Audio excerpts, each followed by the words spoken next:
Mélusine, tu es notre star. Ah. Voilà. On est très très content de t'accueillir. Je crois que c'est bien la 3e fois, je me trompe pas. Enfin, tu sais plus, t'en fais tellement de toute façon. On te voit partout, sur les plateaux télé, sur... Enfin, voilà. On est vraiment très heureux de t'accueillir. Alors, première question, elle t'a été posée souvent, mais comment tu as commencé à choisir ce type de moyen de locomotion? Pourquoi la moto? C'était une vieille histoire dans ta vie à toi? La moto, parce que j'aime conduire une moto. J'aime la moto. C'est un outil, ouais, c'est la liberté. Mais peut-être j'aurais pas eu une moto, j'aurais eu peut-être une trottinette, je serais partie en trottinette, je sais pas. Mais non, j'ai toujours voulu une moto, j'ai toujours voulu conduire une moto, pas la réparer, mais la conduire, et non, ça a été une conjugaison de 2 passions, le voyage et cette moto qui me disait un peu au revoir, et c'était une évidence, et après ça s'est enchaîné, et je trouve que c'est un merveilleux moyen d'aller à la rencontre, de voyager et de se sentir libre. Alors, on a vu que tu as parcouru un nombre incalculable de kilomètres. Je ne sais pas si tu comptes encore maintenant. De toute façon, est-ce que ça a encore un sens de compter? On est presque à 200 000 là. Oui, plus de 100 000, hein, c'est énorme. Ouais, un nombre de pays aussi incalculable, j'imagine. Est-ce qu'il y a des pays... est-ce que dans les différents pays que tu as traversés, tu as eu des coups de cœur particuliers? Je pense qu'il y en a beaucoup, mais est-ce qu'il y en a qui restent particulièrement présents dans ton esprit? Et à l'inverse, pour finir la question, et je te laisse la parole, est-ce qu'il y a des pays où tu t'es interdit d'aller?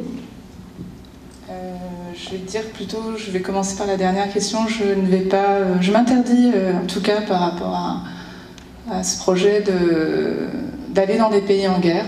C'est un peu ma limite.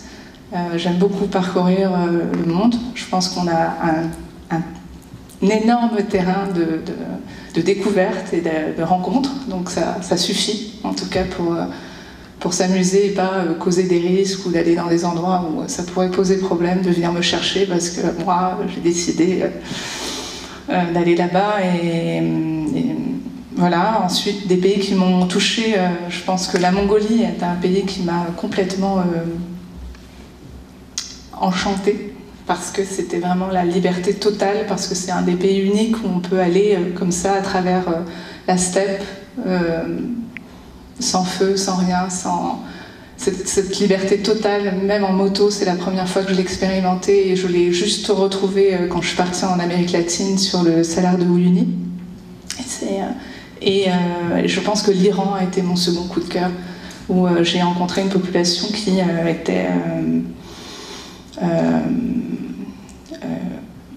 vibrait et avait envie de montrer autre chose et avait envie de changement, et voilà, je me suis sentie très accueillie, et j'étais très triste en fait de voir que beaucoup de gens disaient de l'Iran que c'était pas un très joli, c'était un pays dangereux, que les gens étaient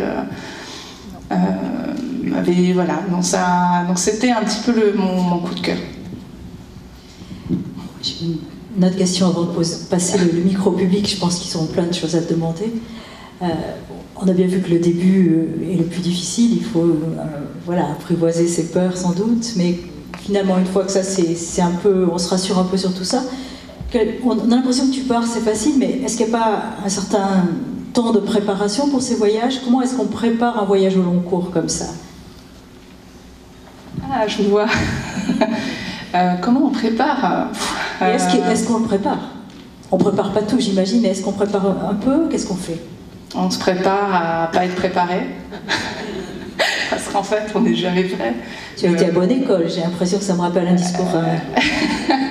Oui, j'étais à bonne école. J'étais avec Christian qui est là et qui, je pense qu'aussi, c'est... quelque chose qui m'a beaucoup aidée, c'est de... Moi, j'ai la chance d'avoir une famille, des amis et Christian qui me soutenait, quoi que je fasse, et qui était là, en fait. Et c'était ce socle qui était hyper important pour moi, parce que je savais que quel que soit le chemin, quelle que soit la direction où j'allais partir, je dirais ce nid essentiel que j'ai, était là, même si je tombais, même si je me croûtais, même si quoi que je fasse, en fait, cet amour voilà, inconditionnel était là. Et c'est ce qui me permettait de partir. Et voilà. Après, on s'adapte. C'est un voyage, une expédition sans aventure et sans galère. Parce que finalement, la notion de chez soi, comment tu définirais le chez soi? Mon chez moi, c'est ma famille.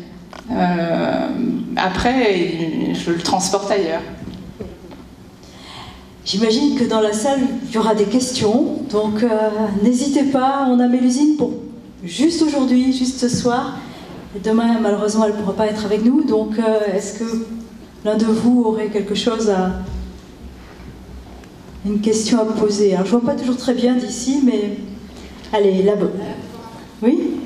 Là-haut? D'accord. Oui, une petite question très pratique. On t'a vu remonter ta moto sur pattes avec de l'aide. Est-ce que tu as toujours eu de l'aide? Est-ce que j'ai toujours eu de l'aide? J'ai eu une fois pas d'aide. Comment ça se passe? Ça se passe mal. Je pleure beaucoup. C'est horrible. Non, c'est affreux. En plus, cette imbécile de moto, elle tombe toujours là où il y a de la boue, là où il y a du sable. Jamais sur un sol comme ça où on a une bonne accroche. C'est pratique. Non, c'est quelque chose que j'aime pas faire. Hein. Mais étrangement, c'est quelque chose... comme vous avez vu avec l'arbre, hein, vous avez l'impression qu'il n'y a personne. Et puis en fait, non. Hein. Mais je vais inviter Christian à venir. Ouais. Parce qu'on parlait de l'essentialité. C'est vrai que je pars souvent seule sur le terrain, mais c'est comme toutes les expéditions solitaires. Je peux en parler puisque je m'occupe aussi de l'expédition solitaire de Christian. C'est qu'en fait, on n'est jamais seul. Il y a toujours en fait quelqu'un ou quelque chose derrière qui vous permet de faire les choses, de la préparer et aussi pour faire les films ensuite. Voilà un petit et moi, j'aimerais quand même le remercier. Il est là, donc il faut en profiter.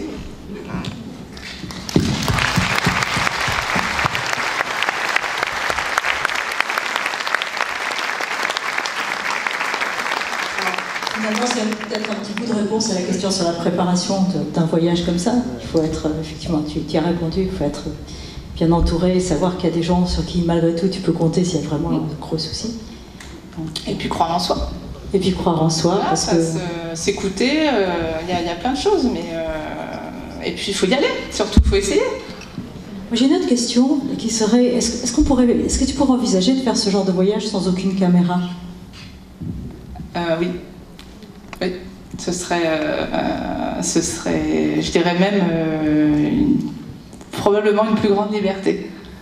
Mais ce serait différent parce qu'en fait, la caméra me donne aussi une belle excuse pour aller oser poser ces questions-là. Donc, ce sera un autre voyage. Sans doute. Et puis la caméra, là, donne aussi de la valeur aux gens que tu interviewes, parce qu'on voit aussi que dans ce film, il y a des femmes qui t'ont répondu, quand tu leur parlais de liberté, elles éludaient un peu la question, c'est trop compliqué, mais elles finissaient par dire, mais en plus, c'est la première fois que je suis interviewée. C'était plus important presque que d'essayer d'être dans une abstraction de choses un peu... Ça donne du sens au voyage aussi, de partir et c'est notre rôle, je crois, en tant que voyageur aussi, c'est de rapporter ce qu'on a vu. Et cette caméra, elle le permet. Et donc oui, ça donne du sens. Je pars pas pour rien, peut-être. C'est sûr. Et de la valeur aux gens qui se sentent aussi heureux d'être écoutés, bien sûr. Et ils ont des choses à dire.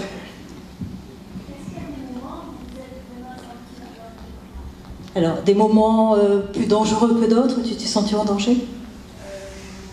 Des moments de grand stress. Oui, il y a des moments... L'épisode de Bibeut qui vient avec ses copains, avec la tante, c'est un moment de grand stress. Je n'ai pas eu peur pour ma vie, mais j'ai été stressée. Ça m'est arrivé d'être stressée et du coup, effectivement, après, on se dit, bon, qu'est-ce que je fais justement pour éviter de me mettre dans cette situation-là? Donc, Comme je l'explique, j'essaie de trouver plutôt des endroits où il y a des femmes, où je vais plutôt aller à côté, surtout s'il y a des enfants, c'est quand même plus rassurant. J'hésite pas à demander de l'aide. Et j'essaie d'être aussi très claire avec les hommes que je rencontre dans certains pays. Je regarde beaucoup comment les gens se comportent envers les femmes, et pour essayer de reproduire les mêmes modèles et essayer de ne pas donner d'ambiguïté. Parce que parfois, sans le faire exprès, on crée une ambiguïté, et il faut casser cette espèce de mythe de l'aventurière qui vient « Salut !» Voilà, parce que dans beaucoup d'endroits, la pornographie, elle est blanche, avec des scénarios exotiques, comme cette personne arrive, s'installe avec une tente, et shabadabada. Donc voilà, faut casser le truc très très vite, parce que c'est pas la réalité. Tu as bien résisté en tout cas. Hein? Ah, je me laisse pas faire. Hein. J'ai un casque, vous vous rendez pas compte, c'est très bien, c'est une bonne arme.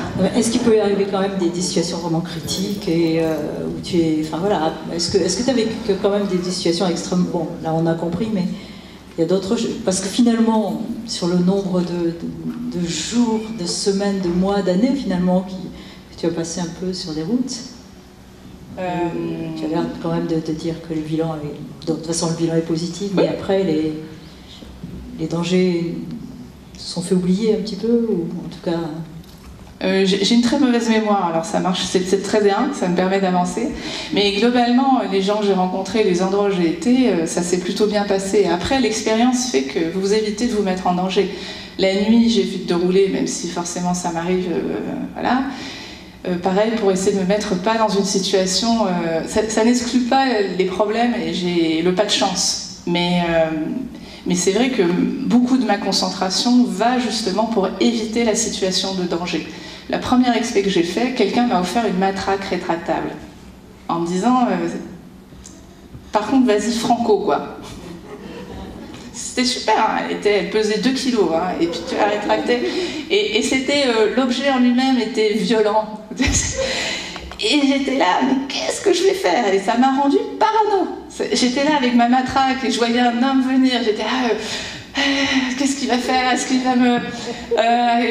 voilà, parce que c'est ce genre d'arme qu'il faut utiliser tout de suite. Mais même, et puis après, les gens vous disent, mais pourquoi t'as pas un petit spray, là, le petit spray que tu peux te mettre 50 fois sur toi-même avant d'avoir ton agresseur, le truc très pratique que tu cherches là et tu fais, voilà, qui sert à rien. Donc, je l'ai perdu, cette matraque. Et ça m'a libérée. Je me suis dit, mais en fait, c'était insupportable.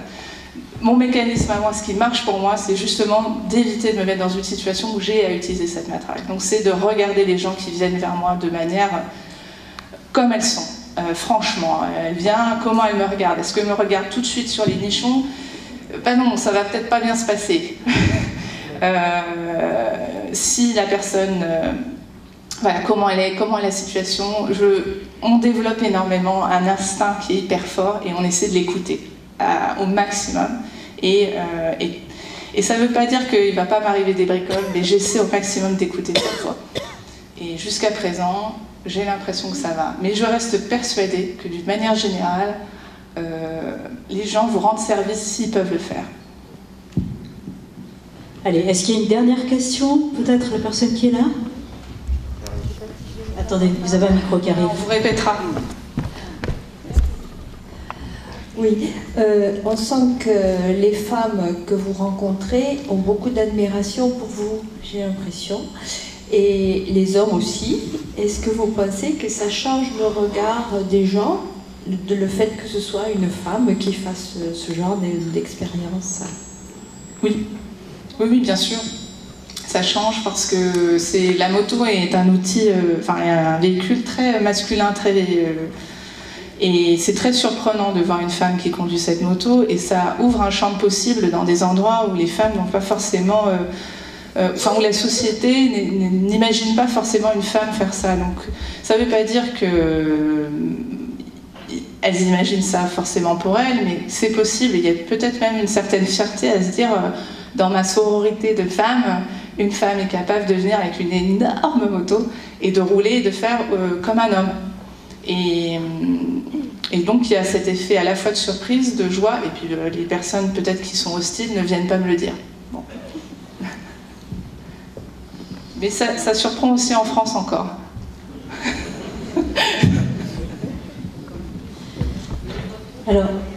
Alors, les projets, parce que c'est effectivement une question qu'on pouvait se poser, qu'est-ce qu'il y a dans le... Je reviens il n'y a pas très longtemps d'Amérique latine, donc entre Santiago et Los Angeles, où je suis partie pendant 9 mois. Là, le prochain projet, je me penche sur l'Arabie Saoudite. Voilà. C'était un peu sujet de litige, mais en même temps, je crois que c'est aussi important d'aller sur place, comme il est important de montrer des images du Yémen et de montrer comment ça se passe sur place. Parce que, voilà, en tout cas, dans mon expérience, c'est en rencontrant et en parlant avec les personnes sur place que j'ai envie de connaître ce pays-là. Et ce pays, voilà, il provoque quelque chose qui est forcément une émotion dissonante, et ça m'intéresse. Et il est en train de s'ouvrir, il change. Donc c'est pour ça que j'ai envie d'aller en ce moment. Ça fait 2 ans que les femmes ont le droit de conduire. Ça paraît dramatique, mais en même temps, on voit que ces femmes prennent cette liberté, et c'est ça que j'ai envie de voir. Mélusine, je crois qu'on va... Ouais. Ah, on a un truc à dire. Christian, mais ce que je peux faire aussi... Quand je vois un micro, je peux pas m'en empêcher. Non, j'aimerais juste dire un truc quand même qui est super important, c'est que vous pouvez retrouver Mélusine tous les mercredis soirs du mois de mars sur Voyage, pour ceux qui voyagent, parce qu'elle a une série sur l'Amérique du Sud, justement, qui est Amérique latine, qui est en train de diffuser, donc vous pouvvais la retrouver tous les mercredis soirs quand même. Et ce film-là va sortir en DVD dans un mois. Voilà, moi je fais sa pub. Mais je vais m'arrêter là, mais juste, il y a une chose que moi j'insiste vraiment beaucoup, et je vais juste dire ça sur Mélusine, c'est que c'est la personne que je connais qui apprend le plus vite sur le terrain, ça c'est vrai. Mais il y a une chose qui doit rester de ce message, c'est que la première fois que Mélusine est partie, elle est partie avec rien. Elle avait une vieille moto, un vieux bagage, elle a mis tout ça dessus, elle est partie. Et pour elle, c'était partir, pour d'autres, c'est construire des trains électriques, mais il faut faire ce que vous avez envie de faire. Et quand vous voyez Mélusine qui fait ses expéditions, ça dit juste que bah, si on a envie, on peut le faire. Et encore une fois, j'insiste là-dessus parce qu'il y a trop de gens qu'on entend encore, elles comme moi, qui nous disent « ouais, mais c'est pas pour moi ». C'est pas vrai.